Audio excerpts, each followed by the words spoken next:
And as we are gathered, Lord, we pray that you will sit on your throne of power and preside over this activity. We commit our hearts to you, that our minds also, Lord, may be focused on you. And we bring every thought captive to the name of Jesus Christ. And we reject and rebuke all work and all presence of evil in our midst. And we ask you, Holy Spirit, lead us unto greater godliness.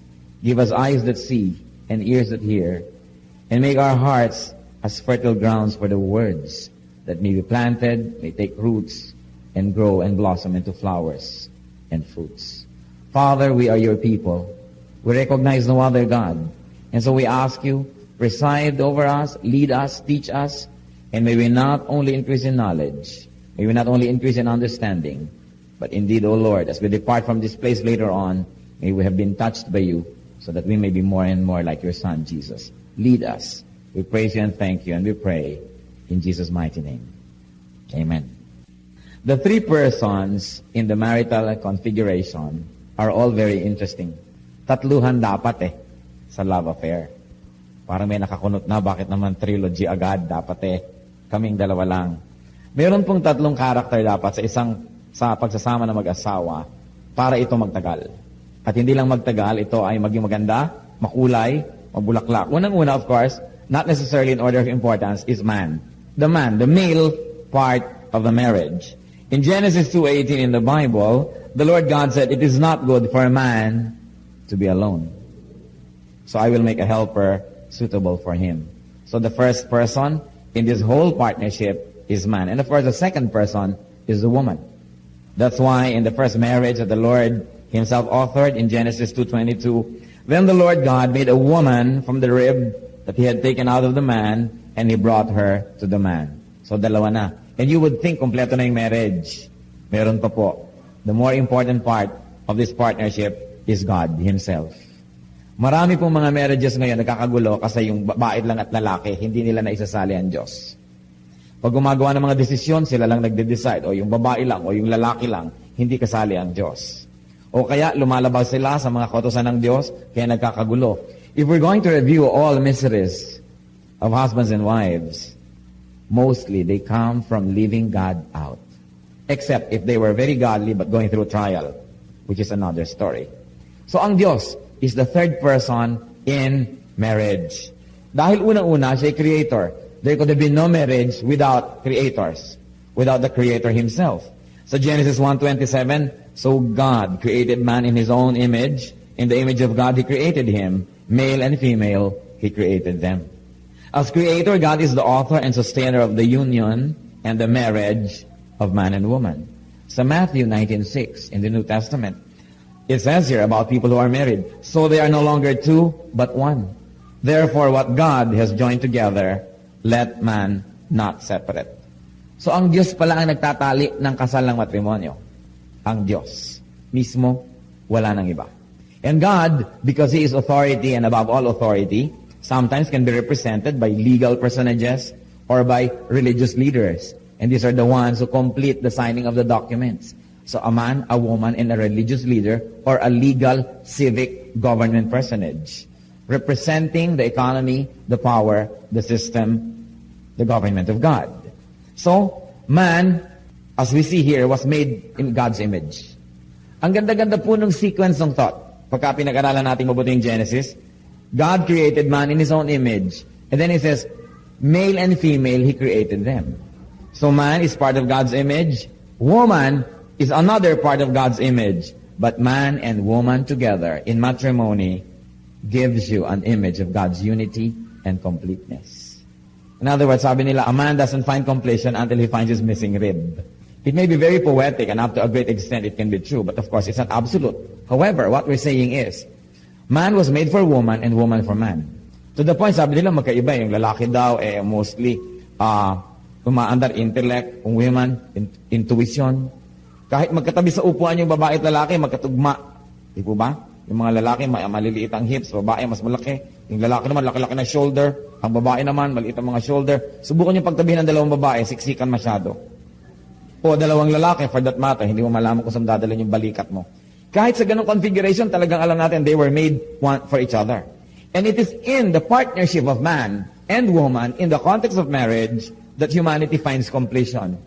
To the point that literally man is one half and woman is one half, and only when they join together is another person born, thus they become one. One in spirit and also genetically one, because the other one is only one half. What else is the direct participation of God in marriage? The head of the household or partnership in marriage, let's look at that. The woman submits to the man. Yan ang utos ng Diyos. Alam ko maraming Pilipina nahihirapan sumunod sa utos na yan ng Diyos. Sabi nila, totoo naman, yung lalaki naman talaga ang ulo sa aming tahanan, kaya lang ako ang leeg na nagpapaikot sa ulo na yan. But the point is, sabi sa Ephesians 5:22, wives, submit to your husbands as to the Lord. Pag may ikinakasal, nakikita natin, isa po sa mga paboritong mga symbols, belo. Pag binelohan na, sabi na ng mga kamag-anak ng lalaki, naku, nabalabala na ng belo ng babae ang atin, talo na tayo. But the truth is, the profound symbolism of the veil is, the woman's head is covered, and though they are united, dahil bumabalabal yung belo sa shoulder ng lalaki, isang ulo lang ang nakalabas, yung ulo ng lalaki. Because in marriage, isa lang ang i-leader, there's only one head, and that's the man. The woman, by covering her head, is saying, hindi ako ang ulo, hindi ako ang pangulo, hindi ako ang leader ng partnership na ito, kundi yung lalaki, kasi yung ulo niya yung nakalabas. So, the man is the head of the wife. It's very, very clear that the woman is to submit to the husband, and the husband is the head of the wife. Ephesians 5:23, for the husband is the head of the wife. And Ephesians 5:28, in the same way, husbands ought to love their wives as their own bodies. Hindi naman dapat ma-insecure ang mga babae na yung lalaki ang pinuno. Kung ang lalaki susunod din sa utos ng Diyos, sabi, mahalin mo ang iyong asawa. At ang pagmamahal mo sa iyong asawa ay tulad ng pagmamahal mo sa iyong sariling katawan. Pero hindi tumitigil doon yung economy, hindi tumitigil doon yung chain of command. If the woman is submitted to the man ought to submit himself to Christ. Because Christ is the head of every man, even as Christ is the head of the church. Because God is part of the marriage, therefore, it is permanent. It is permanent. Why is it permanent? Nakikita po natin, meron tayong tatlong signatories aside from the ninongs and ninangs. Meron tayong signatory, yung lalaki, yung babae, at saka yung pare, o yung pastor, o yung imam, whoever, o ang huwes, representing God's governance. And so it is crucial. It is very, very crucial that there will be three parties. And bakit permanent? Kung minsan, nagbago na yung isip ng lalaki, ayaw na doon sa babae. Kung minsan, nagbago na rin yung isip ng babae, ayaw na rin niya sa lalaki. Kung minsan, pareho sila nagkasundong, ayaw na nila sa isa't isa. Pero, kasali ang Diyos sa usapan. Bakit nung kasal, kasali ang Diyos sa usapan, ngayon maghihiwalay, puwera na ang Diyos. At bahala na sila sa isa't isa. Kaya ang importante dito, makita natin na ang Diyos kasali sa usapan. And you know what? God doesn't change. God is the same yesterday, today, and tomorrow. Yung desisyon niya kahapon, 5 years ago, 10 years ago, na sumali sa kasalan, desisyon pa rin niya ngayon, at desisyon niya yon hanggang matapos ang buhay ng babae at ng lalaki na yon. That's why marriage is permanent. And people that are not committed to permanence are the people who easily break up and break up. Yung bang konting-konting dahilan naghihiwalay. Kasi sa simula pa lang, pinaghahandaan na yung paghihiwalay eh. Paano mo maiko-commit yung best mo, maibibigay yung best, kung sa umpisa lang, may reserva ka na. Walang masyadong submission, meron ng prenuptial arrangements. Yun ang mga kamag-anak ng mga sulusol. Sabihin, pagtayo, tapakan mo. Paglabas siya sa simbahan, iyon naman yung paa mo lumabas. Para ikaw ang bida, siyang talo, para ikaw ang dominant. Yung hindi godly na mga advice. Dapat ang ina-advise natin, surrender to each other because in love, both of you are captives of each other. Nobody should really win. Pero itinuturo ng iba, ikaw manalo. Yung kabilang partido, yun din ituturo. So all throughout life, there's an adversarial relationship between husband and wife. Nagiging contest. And when it turns to be a contest, people become very, very selfish. Siyempre, contest na yun eh. Kaya dapat po natin isipin that marriage is permanent. And marriage is not a contract. Because God is there, marriage is not a contract. Nakalagay sa papel, marriage contract. Dapat palitan yon. Marriage is not a contract. It is a covenant. Ano ba yung contract? Sa contract, dalawang partido. Gawin mo yung parte mo, gagawin ko yung part ko. Pag hindi mo ginawa yung part mo, pwede ko na hindi gawin ang part ko. So, hindi ka naman nag-entrega, so hindi na ako magpatitimpla ng kape mo. Hindi ka naman nice, so hindi na rin ako nice. Hindi ka naman mabait, so hindi na rin ako mabait. Pero, contract yun eh. Parang supplier. Hindi ka naman nag-supply, hindi ako magbabayad. Ang usapan natin, ang idadalhin mo mga produkto, dilaw, ang dinala mo blue. Pwede na ako hindi magbayad kasi hindi mo sinunod ang kasunduan. But marriage will be cheapened if we will equate marriage with a contract. A marriage is a covenant. And what is a covenant? I am committed to you for life, whether or not you do your part. Kasi kung yung commitment ko sa'yo is only dependent on your commitment, paano na kung nagtaksil ka, di magtataksil na rin ako? It's only a matter of sino yung nauna. Paano kung nagkulang ka? Pwede na rin ako magkulang. So, nagalit ka sa akin, pwede na rin ako magalit. Iniwan mo ako, iiwan na rin kita. Ano mangyayari? Pero yung covenant po, kasi ang relation ni Lord ka sa church, katulad ng relation niya sa atin, hindi naman contract kay covenant. Nung bang iniiwan niyo ang Diyos, iniiwan kayo. Pag ba hindi tayo faithful sa Diyos, hindi na siya faithful. Pag ba kinakalimutan natin ng Diyos, kinakalimutan na niya tayo? No. Because God is a covenant with us through Abraham. So kahit nagkukulang tayo, hindi siya nagkukulang. Kahit nakakalimot tayo, hindi siya nakakalimot. At yung relasyon ni Lord sa church, yun ang pattern ng relasyon ng mag-asawa sa isa't isa. Kaya sinasabi sa husband, love your wife even as Christ loved the church. Therefore, hindi tayo dapat masyadong serious about this relationship becoming a contract. Katulad sa ibang bansa na may divorce. Ay naku, humihilik pala to ng malakas, divorce. Hindi pala to mabango pagka ganito, divorce. May ganito pala siyang habit, divorce. Kasi ang iniisip, how I can use you as a tool to please me. Not how I can keep my commitment, which was made not only to you, but also to God, who is a part of this partnership. Dapat po nating tandaan, ang mag-asawa man, magkasundong maghiwalay, magbago man ang isip nila, magbago man ang pag-ibig nila, ang Diyos hindi nagbabago. At kasali siya sa usapan. Kaya hindi siya dapat ipuwera pag nagkakagulo. Sa katunayan, kaya siguro nagkakagulo, dahil ipinuwera siya. O hindi siya masyadong isinasama. So, marriage is not a contract but a covenant. Therefore, consult with God. When we make decisions, consult with God. God is an active part of the marriage. Now, what are the sublime goals of marriage? Marami naman mga goals. Pero may malalim, may mababaw. Ang pag-usapan po natin yung malalalim na dahilan ng pag-asawa. Yung goals of this partnership between man and woman. Of course, it's for happiness. It's for help. Sabi, I will make a helper fit for him. In much the same way, man is a helper of the woman. Hindi naman yung babae lang ang helper. Kuminsan, ang hirap-hirap for this marriage to work dahil hindi fair. Nung araw na ang mga lalaki lang nagtatrabaho sa labas ng bahay, ang mga babae nasa bahay full-time, although hindi sasabihin dapat na walang trabaho. Ano, hindi ba trabaho yung maging tubero sa bahay, maging nurse, maging janitress, maging cook, maging lahat-lahat. Sasabihin ko sa iba, wala naman akong trabaho. Ano akala nyo sa ginagawa nyo araw-araw sa bahay, hindi trabaho? Yan ang trabaho, walang sweldo. Pero may trabaho. Pero dapat yung mas maging tender na yung mga men with the women, hindi katulad ng mga nauna natin generation na parang mga si Julius Caesar, ang mga asawa. Kumisan pareho naman kayong working, pareho kayong nasa labas ng bahay, hirap na hirap. Pag uwi, ang babae pa ang dadaan sa supermarket o sa talipapa, wherever, siya pa ang magluluto. Habang naku, siyempre, nanonood naman ng TV, nagpapahinga naman si lalaki. At pag dulog, hain na hain naman itong babae. Pagkatapos, tayo na naman uli ang lalaki at manonood na naman ng TV habang ang babae ligpit ng ligpit. At kung walang mga katulong, nagbababad ng labada o namamlansya ng isusuot bukas, siyempre nakahiga na si mister. Huy, halika na, nagyayaya na naman. So hindi na matapos-tapos yung babae. Ang sabi ng Panginoon sa lalaki, love your wife as you love your own body. Napakahalaga.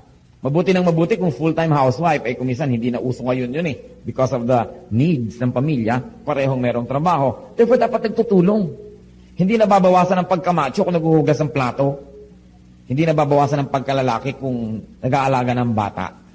Noong mga tribal times na yung mga babae mag-aalaga ng bata dahil yung lalaki may hawak na si bat dahil baka sila sugurin ng kabilang tribo, yun, huwag kang mag-alaga ng bata pero hindi mo na kailangan manibat. Pwede na.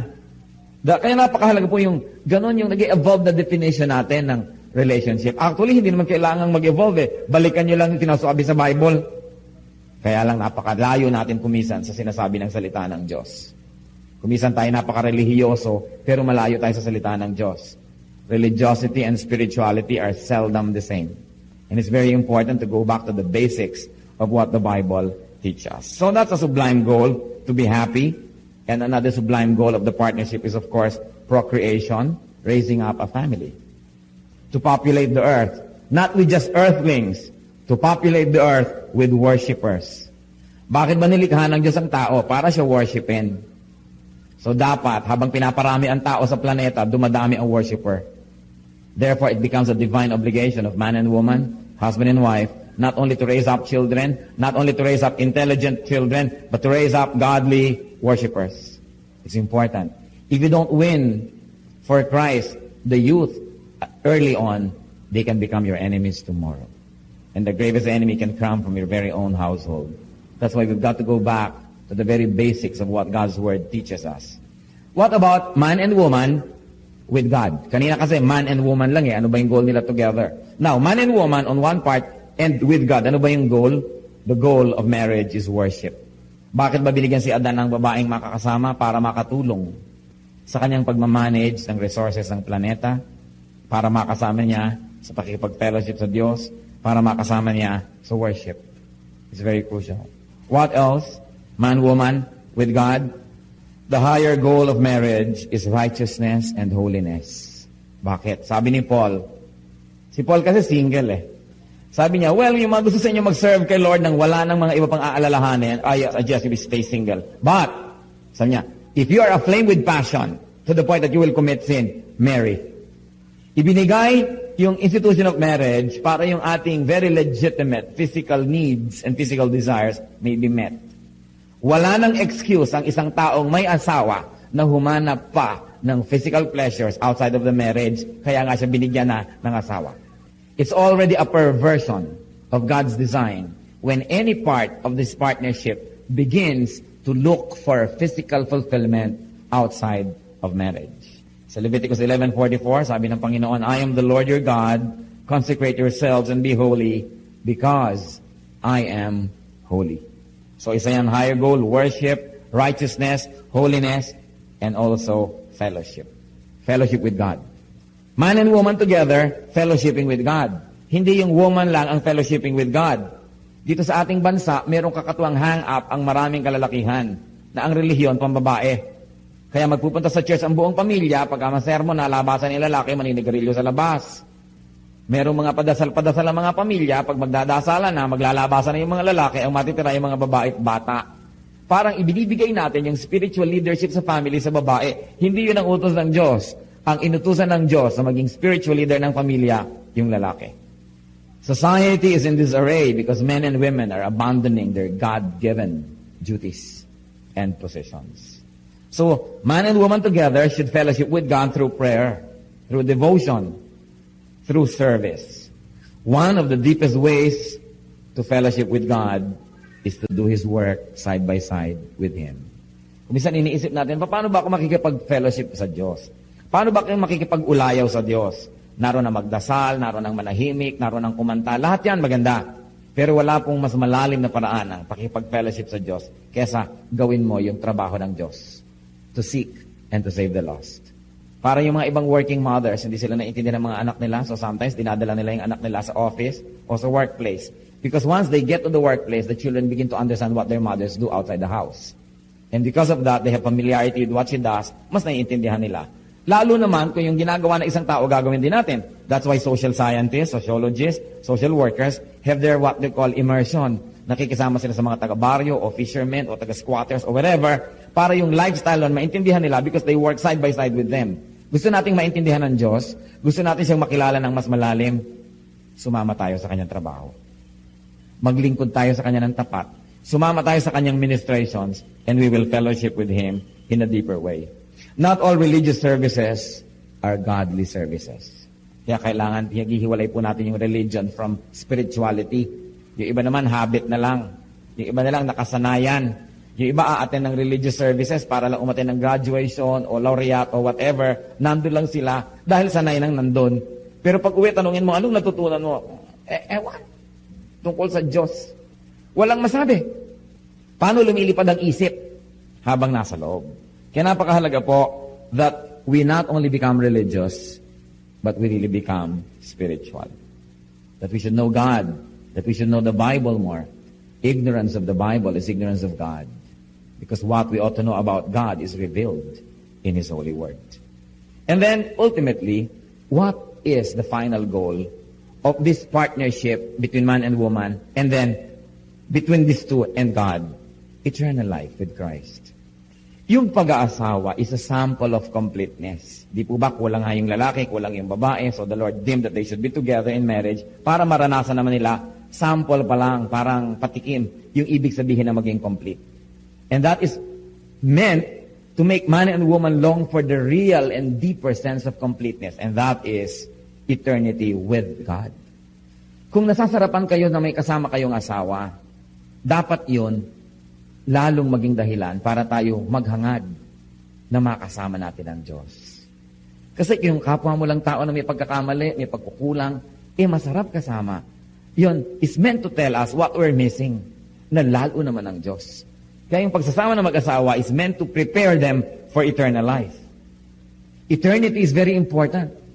At pagka ang pareho ang mag-asawa may eternal life, they know that they are under the grace of God through the Lordship and Saviorship of Jesus. They know, kahit mamatay yung isa, mauna yung isa, medyo masakit, but you are not hopeless. Dahil alam nyo, makikita kayo muli. At sa pagkikitang muli na yon, ano ang mangyayari? Hindi lang siya ang makikita mo, all the saints and God Himself. Marami pong mga tao pag nawala ng asawa, talaga namang parang pinagtakloban ng langit at lupa. Parang nawala na ang lahat-lahat. Yung iba nagagalit pa sa Diyos, nagtatampo sa Diyos. Samantala, ang dapat natin gawin, kung sakaling nawala yan, magpasalamat tayo kahit sandali nakahiram tayo sa Diyos.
Ganon din, kahit anak, nawala ang ating anak, dapat tayong magpasalamat. Salamat po, nakahiram ako.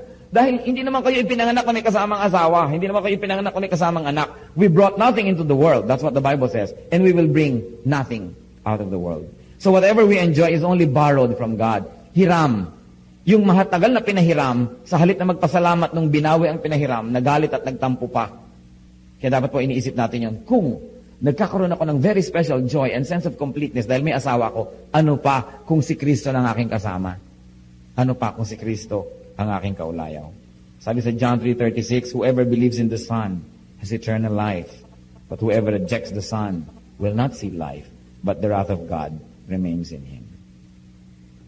Napakahalaga po sa marriage, hindi lang yung ang goal natin, magkabahay, magkalupa, magkaroon ng kotse, makapagpatapos ng mga anak. All those are nice goals.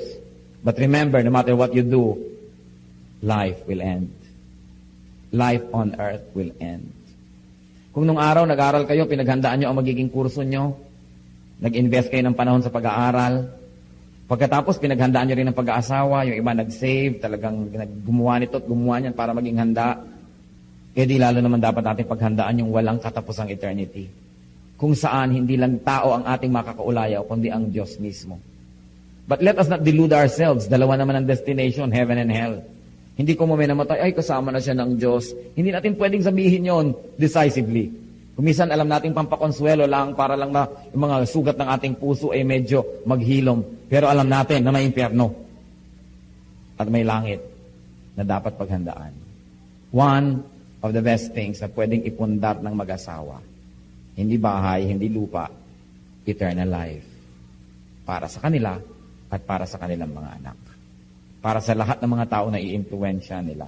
So marriage is for man and woman, but it is also for God's glory. So glorify God in your marriage. And glorify God through your marriage. Sa Bible, meron pong mga napakagandang mga model couples like Priscilla and Aquila. They were always serving God. Wherever they would go, they host workers. Kaya sila po ang laging tinitirhan ni Paul. Sila ay masisipag, nagtutulungan, magkasama sa hanap buhay, magkasama rin sa paglilingkod sa Diyos. Hindi tayo nabubuhay para maghanap buhay. Naghahanap buhay tayo para mabuhay. Kaya dapat po, meron tayong very healthy space in our hearts for godliness and for godly service. Yung mga young people, hindi makapag-serve kay Lord kasi nag-aaral. Subukan nyo naman, pagka malapit ng matapos, lalong hindi makapag-serve kasi nagtitesis. Pagka-graduate, naghahanap naman ng trabaho, hindi rin niya makapag-serve. At pagkatapos, magiging busy yan, going up the corporate ladder. Tapos mag-aasawa, lalong hindi naman ngayon makakapag-serve dahil nag-uumpisa na ng pamilya. At pagka ngayon naglakihan na yung mga anak, hindi rin makapag-serve dahil eto, nag-aalaga na ng apo. Kailan pa kayo maglilingkod? Kung wala ng panahon. Binibigyan tayo ni Lord ng lakas para i-allocate. Huwag niyong ubusin ng lakas niyo sa material pursuit lang o sa social pursuit, even family pursuits. Dapat kahati ang Diyos. Lagi naman tayong may intention. Wala pa naman ako nakitang taong walang intensyong maglingkod sa Diyos. Lagi namang may intention. But you know, one good act is better than 1,000 good intentions. Whatever good you can do, do it now because you may never pass this way again. Today is cold cash. Tomorrow is only a promissory note. Hindi pwedeng panghawakan, hindi pwedeng ipagmalaki. Dapat maglingkod na tayo sa Diyos ngayon. There's no one more vain or bitter than a person advanced in years, possessed by regrets. Kung kailan tayo malabo na ang mata, kung kailan tayo matanda na, kung kailan sumasakit na ang mga balakang at kung ano-ano, doon pa kaya tayo lalong makapaglingkod. Kung sa panahon na masigla pa tayo, hindi tayo nakakapaglingkod ng lubos, doon pa kaya sa hindi na tayo masigla. Hindi ko po gusto naman na ipahiwatig na hindi kayo naglilingkod. Mabutit wala naman akong kaalam-alam sa inyong mga personal lives, kaya hindi ko kailangan magpreno dahil hindi ko naman sinasadya ang salita ng Diyos, bato-bato sa langit, ang tamaan ay buti nga. Siyempre, we listen to God's word not only to be entertained, but definitely, ang salita ng Diyos mirror. And we should see our true reflection so that we can continue to ask God to complete the good work that He has begun in us. God is permanent. Therefore, marriage is permanent. Kung katabi niyo asawa niyo, pwede niyo bang ulitin yon? Marriage is permanent. With feelings, dapat. Hindi parang marriage is permanent, sayang. Marriage is permanent. At saka ang marriage din po, pakyaw. Hindi pwedeng pumili. Pakyaw. Yung buong tumpok, yun na yun. May malaki, may maliit, may bulok, may hindi maganda, may hindi maganda. Hindi pwedeng pili. Alam niyo yung mga naglalaro ng apoy? Kasi gusto pili. Gusto nila yung pagiging domesticated ng wife nila, pero gusto naman nila yung kung anong katangi, anong wife ng kung sino. At gusto nila yung katangi, anong kung sino doon. Gusto nila kunin lahat yon, kaya nagkakagulo-gulo. Walang pili, yung tumpok nyo doon lang. Yun na yun. Kaya, dalawang bagay lang naman ang kontento eh. Di po ba? To get what you want, or to get what you like, and you don't get it, to like what you got. In both cases, that will lead to contentment. Sabi sa Bible, there is great godliness in contentment. So kailangan po matuto tayo maging kontento. Count your blessings. Count your blessings. Many people are continuously looking for Miss Right without bothering to become Mr. Right. Laging parang ako ang ma-please, ako ang ma-please, ako ang ma-please. Hindi ganun yung marriage. Hindi ganun ang relasyon ng Lord sa kanyang church. At yun po yung pattern. God is permanent. Marriage is permanent. Kaya pagandahin na lang yan. Kung may mga kulang, dagdagan. At kung talagang hindi na madagdagan, tanggapin yun na yun. Kailangan. Hindi na hinahanap pa sa iba. Enjoy. Do not endure marriage. And very important po sa marriage, acceptance.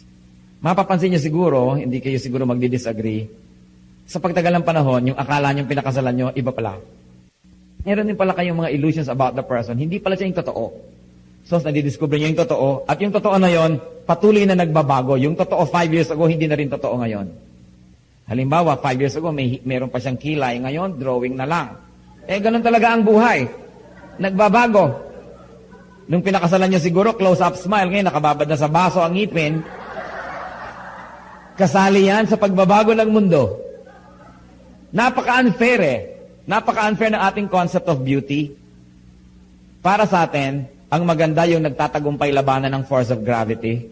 But you know that as we all grow older, we get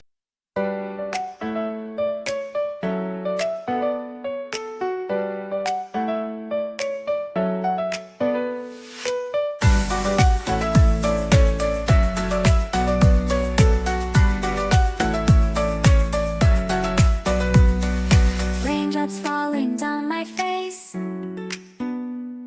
like tiny tears in a happy chase, hopping through the puddle sea,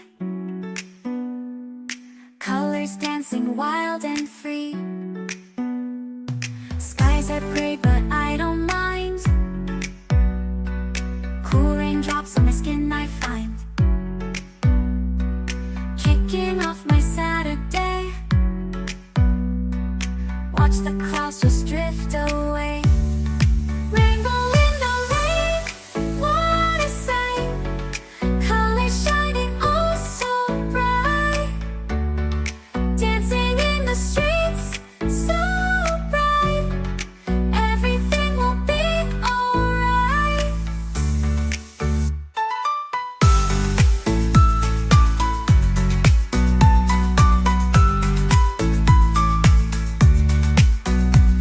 Umbrella spinning, twirling round, a colorful halo on the ground, music playing on the sand, skipping beats, the heart will sway, feel the world come out to play. Lightning cracks but don't you fear, magic shines when skies are clear, raindrops whisper secrets true, a hidden beauty shines right through. Rainbow in the rain, what a sight, colors shining oh so bright, dancing in the streets so bright, everything will be alright. Raindrops falling soft,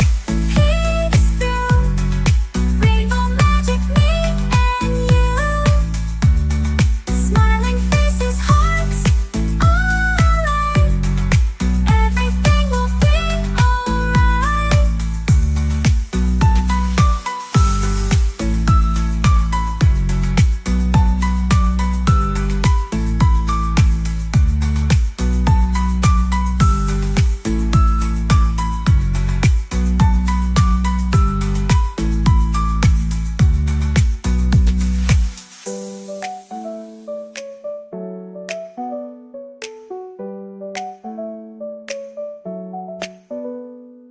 Raindrops falling, sun peeks through, rainbow magic me and you, smiling faces, hearts alight, everything will be alright.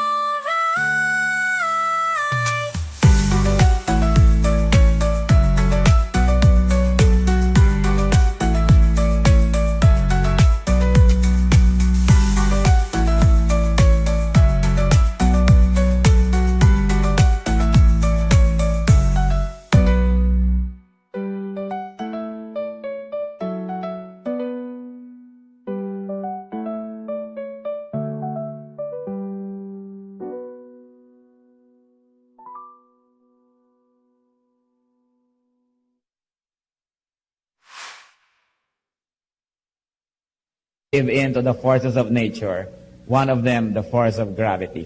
So parts of our anatomy begin to sag here and there. Kasali yon sa tinatanggap. Nakaka-oppress kasi yung mga lalo sa mga babae na kailangan laging magpa-stretch ng mukha, magpa kung ano-ano. Kaya kung minsan tuloy sabi mo, ang ganda-ganda naman ng dimple mo. Hindi, pusod ko yan. Doon na pala nakarating ang facelifting.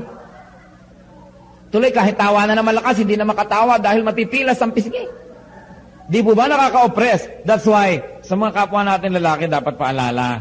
Pagka, when the faces begin to sag, nagkaroon na ng mga kung ano-ano, kasali yan sa covenant. Kasali yan. Hindi dapat na naghahanap ka na naman kapitbahay mo na banat ang mukha at 14 anyos. Dahil, that is not God's way. Kung minsan, gusto mo yung magandang-maganda yung kamay, paano naman pumangit yung kamay, kalilingkod sa'yo at sa iyong anak. Therefore, magandang kamay yan. Ano po ba yung magandang kamay ng babae? Ang magandang kamay ng babae, yung kamay na naglilingkod sa kanyang asawa at sa kanyang mga anak. Yan ang magandang kamay. Huwag kayong ma-oppress ng Greek standards of beauty. Lalong-lalo, huwag kayong magpapadaya sa standards of advertising. Hindi sila totoo.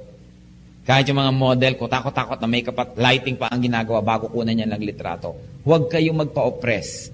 Meron man dyan totoo, bihira. At siguro hindi nag-aalaga ng asawa at anak, hindi nagkukudkod ng mga kawali at mga kaldero, hindi siguro naglilinis sa mga talaba at hindi nagkukusko sa mga banyo. So maganda man ang daliri nun, doubtful kung magaling na kasama sa bahay. Bagamat, hindi naman kapintasan kung nakapaglingkod na kayo, maganda pa rin yung kamay nyo dahil na-maintain nyo. Pero hindi pangit ang kamay na naglilingkod. Yun ang magandang kamay. God is in marriage, so keep marriage sacred. Sabi sa Hebrews 13:4, marriage should be honored by all and the marriage bed kept pure. For God will judge the adulterer and all the sexually immoral. Huwag po kayong magpapadala sa mga pananaw ng sanlibutan. Alam niyo naman, sikat na sikat yung maraming asawa, yung maraming ganito at ganon. Hindi yan. Pag umuulan na ng asupre at kumukulog at kumikidlat at bumubuka na ang lupa, sa Diyos kayo tatawag. Hindi yan sa mga tagahanga natin, sa ating mga kahangalan. Kaya yung mga sinahangaan, wow, bilib naman ako dyan, ang dami-dami niyang asawa, yun ang unang tatamaan ng mga kidlat. At pag kayo nanganganib, hindi kayo pwedeng humingi ng tulong doon, sa Diyos kayo tutulong. Kaya bago dumating ang panganib, obey God and live according to God's law. Because we will all face God. As sure as we were born, we will die. And we will meet our Maker. Ang pinakamalaki pong ibinigay sa tao ng Diyos na dapat niyang alagaan ay hindi ang planeta, hindi ang continent, kundi ang kanyang asawa. Some of you are very good fathers, but the first step to becoming a good father is to become a good husband. To become a good husband to your children's mother. Ganon din po yung mga nanay. Napakarami, lalo mga Pilipina. Bilib ako sa mga Pilipina. I have studied so many cultures. Ang huhusay ng mga ina. Pero kumisan sa husay na ina, nane-neglect na rin yung mga husbands. So dapat mag-decide din kayo mga nanay, sino bang katabi nyo sa gabi, ang inyong mga anak o ang inyong asawa?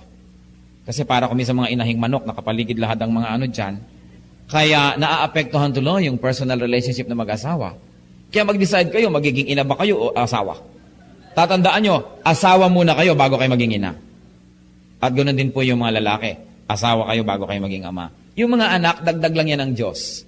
Kadalasan kasi pag nagkaanak, nawawala na kayo ng panahon para sa isa't isa. Puro anak na lang. Hanggang mamaya sasabihin ng isa, kami naman para magkapatid na lang. Delikado yan, magkapatid na lang. Baka may iba nang itinatangi, kaya kapatid ka na lang ngayon. Kaya dapat hindi nawawala yung passion. Alam niyo ba sa Bible, nabasa niyo na ba yung Song of Songs ni Solomon? It tells you about the intimate relationship between husband and wife. Very, very intimate, very sensuous, but nothing is dishonorable in the marriage bed. Basahin niyo po yun para lalong mabuhay ang apoy at magsiklab ang inyong mga pagmamahalan sa isa't isa. Kaya kailangan ay patuloy ang ligawan. Kasi naman kumisan yung mag-asawa, kung mo asawa na, yung lalaki hindi na siya nagpapakyut. Kung ano na lang, yun na. Yung babae rin, hindi na nagpapakyut. Lagi na lang parang kinulang nakabuyangyang. Hindi na tuloy panabikan dahil lagi na lamang nakahambalang. Kaya kailangan naman medyo praying hard to get kayo paminsan-minsan. Dahil yung courtship hindi dapat natatapos. You know, courtship must be lifelong. Hindi ko mo sumagot na, naging asawa nyo na, tapos na. Dahil mamaya, you don't bother anymore to look nice. Pag uwi mo sa babae, amoy paksew. Di ba? Yung lalaki naman, gano'n ang itsura. So nawawala na kayo pareho ng gana. Kailangan, obligasyon nyo to keep each other attractive. To keep yourself attractive for your husbands. Nagtataka naman ako maraming wives, very attractive sa lansangan. Pero sa bahay nila, kung kailan nandun yung asawa at katabi ko, ano-anong putik ang nasa mukha, walang kilay, walang ngipin, iba-iba ang nakalagay na baterya sa buhok, hindi mo malapitan dahil di mo alam kung sasabog, mukhang dinamita. Tapos paglabas sa kalsada, ang ganda-ganda. You've got to decide kung kanino kayo magpapaganda, kung sa asawa nyo o yung mga tao sa lansangan. It's very important. It's very crucial. Bakit? The physical aspect of marriage is part of the spiritual aspect. Because God, in His infinite wisdom, created us as body, soul, and spirit. Kasali lahat yon.